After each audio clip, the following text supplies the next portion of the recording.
ప్రభుత్వంలో జరుగుతూ ఉంది. 31 లక్షల ఇళ్ల పట్టాలు పంపిణీ చేశాం. అందులో కడుతున్నవి అక్షరాల మరో 22 లక్షల ఇళ్లు ఈరోజు నిర్మాణంలో ఉన్నాయి.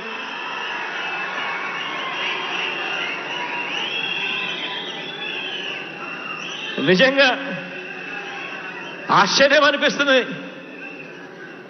మీ బిడ్డ ఇంతగా తప్పిస్తూ అక్క చెల్లెమ్మలకు మంచి చేయాలి, ఆ కుటుంబాలకు తోడుగా ఉండాలి, పేదరికంలో ఉన్న వాళ్లకు అండగా నిలబడాలి అని మీ బిడ్డ పరిగెడతా ఉంటే 5 సంవత్సరాలు గతంలో సీఎంగా ఉన్న ఒక ఆయన ఉన్నాడు. ఆయనకు ఒక దత్తపుత్రుడు ఉన్నాడు.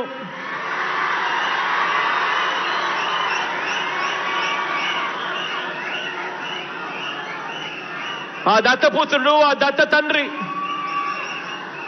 ఇద్దరు కలిసి ఎన్నికలప్పుడు 2014లో ఇద్దరు కలిసి 2014లో ఎన్నికలప్పుడు వాళ్ళ ఎన్నికల ప్రణాళికలో, వాళ్ళ మేనిఫెస్టోలో వాళ్ళు చెప్పిన మాట, ప్రతి పేదవాడికి 3 సెంట్ల స్థలం, అందులో ఇల్లు కట్టిస్తాము అని చెప్పి మేనిఫెస్టోలో వాగ్దానం చేసి చివరికి కనీసం 1 సెంటు భూమి కూడా ఇచ్చిన పాపాన పోలేదు వీళ్ళిద్దరూ కలిసి.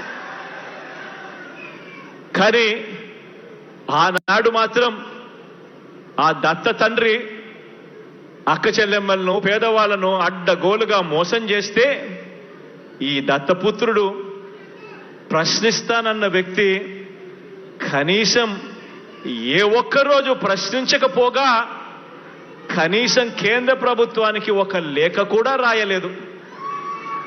కానీ ఇదే దత్తపుత్రుడు ఇవాళ మీ బిడ్డ అక్షరాల 31 లక్షల ఇళ్ల పట్టాలు నా అక్క చెల్లెమ్మలకు ఇచ్చి అందులో 22 లక్షల ఇళ్లను ఈరోజు మీ బిడ్డ కడతా ఉంటే అక్క చెల్లెమ్మల ముఖాలలో సంతోషాన్ని చూడడానికి ప్రయత్నం చేస్తూ ఉంటే కేంద్ర ప్రభుత్వానికి లేఖ రాస్తాడు ఈ దత్తపుత్రుడు. పేదలు కట్టే ఇళ్లల్లో, పేదలకు ఇచ్చే ఇంటి స్థలాలలో అవినీతి జరిగిందట అని చెప్పి రాస్తాడు ఈ పెద్ద మనిషి. పేదలకు కట్టే ఇళ్లల్లో అవినీతి జరిగిందని రాసి ఆ ఇల్లు కట్టే కార్యక్రమం కూడా ఆపించాలని దిక్కుమాలిన ఆలోచన చేయగలిగిన వ్యక్తి ఎవరైనా ఉన్నారు అనంటే అది కేవలం ఈ అన్యాయస్తులు మాత్రమే అని చెప్పి మాత్రం ఈ సందర్భంగా తెలియజేస్తా ఉన్నా. ఈరోజు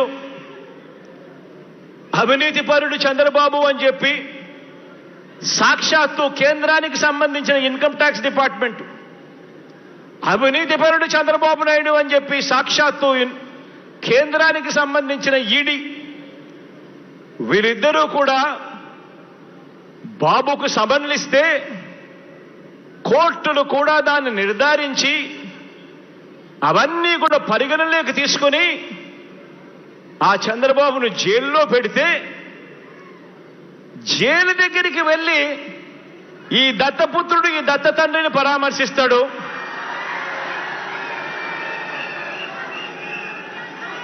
పరామర్శించి ఇంత అవినీతిపరుడు ప్రపంచంలో ఎక్కడా లేకపోయినా కూడా ఈ పెద్ద మనిషి చాలా మంచోడని సర్టిఫికెట్ ఇస్తాడు.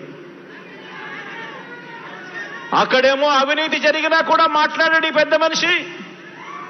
మన ప్రభుత్వం విషయానికి వచ్చేసరికి మాత్రం అవినీతి జరగకపోయినా కూడా అభాండాలు వేస్తా ఉన్నాడు ఈ పెద్ద మనిషి. ఆలోచన చేయమని అడుగుతా ఉన్నా. గతానికి ఇప్పటికీ మనుషులకు ఇప్పటికీ తేడా ఏమిటో గమనించమని అడుగుతా ఉన్నా.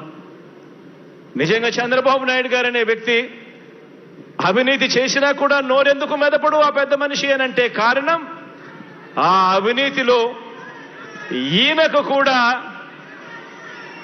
పార్ట్నర్ కాబట్టి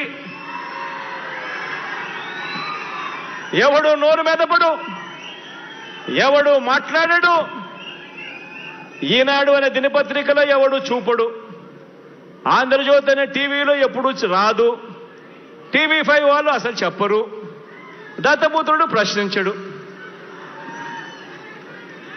ఆలోచన చేయమని అడుగుతా ఉన్నా. మరో విషయం కూడా మీ అందరికీ కూడా తెలియజేస్తా ఉన్నా. గత ప్రభుత్వంలో చంద్రబాబు నొక్కిన బటన్లు ఎన్ని అని అడగండి మీరు అడుగుతా ఉన్నా. గత ప్రభుత్వంలో చంద్రబాబు నాయుడు నొక్కిన బటన్లు 0. పేదలకు ఇచ్చింది అరకొర. అదే ఇప్పుడు మీ బిడ్డ ప్రభుత్వంలో ప్రతి ఒక్క పేదవాడికి పెన్షన్ కానివ్వండి, ఇతర పథకాలు కానివ్వండి, నేరుగా ఈరోజు మీ బిడ్డ బటన్ నొక్కడం నా అక్క చెల్లెమ్మల కుటుంబాల ఖాతాల్లోకి నేరుగా 2,46,000 కోట్ల రూపాయలు నేరుగా నా అక్క చెల్లెమ్మల కుటుంబాల ఖాతాల్లోకి ఈరోజు పోతా ఉంది. ఎక్కడ లంచాలు లేవు, ఎక్కడ వివక్ష లేదు, ఎక్కడ లంచాలు లేవు, ఎక్కడ వివక్ష లేదు. ఆలోచన చేయమని అడుగుతా ఉన్నా. 2,46,000 కోట్ల రూపాయలు ప్రతి పేదవాడికి కూడా మంచి జరిగిస్తూ ఆ కుటుంబాలకు మంచి జరగాలని ఎందుకు మీ బిడ్డ చేయగలిగాడు, ఎందుకు చంద్రబాబు అప్పట్లో చేయలేకపోయాడు అని చెప్పి ఆలోచన చేయమని అడుగుతా ఉన్నా. అదే రాష్ట్రం, అదే బడ్జెట్, అప్పులు కూడా అప్పటికన్నా ఇప్పుడు మీ బిడ్డ ప్రభుత్వంలో గ్రోత్ రేట్, అప్పుల గ్రోత్ రేట్ తక్కువ. మరి మీ బిడ్డ ఎందుకు చేయగలిగాడు? ఆ 5 సంవత్సరాల కాలంలో చంద్రబాబు నాయుడు గారు ఎందుకు చేయలేకపోయాడు అని చెప్పి ఆలోచన చేయమని మిమ్మల్ని అందరినీ కూడా కోరుతా ఉన్నా. అదే రాష్ట్రం, అదే బడ్జెట్ కేవలం మారిందా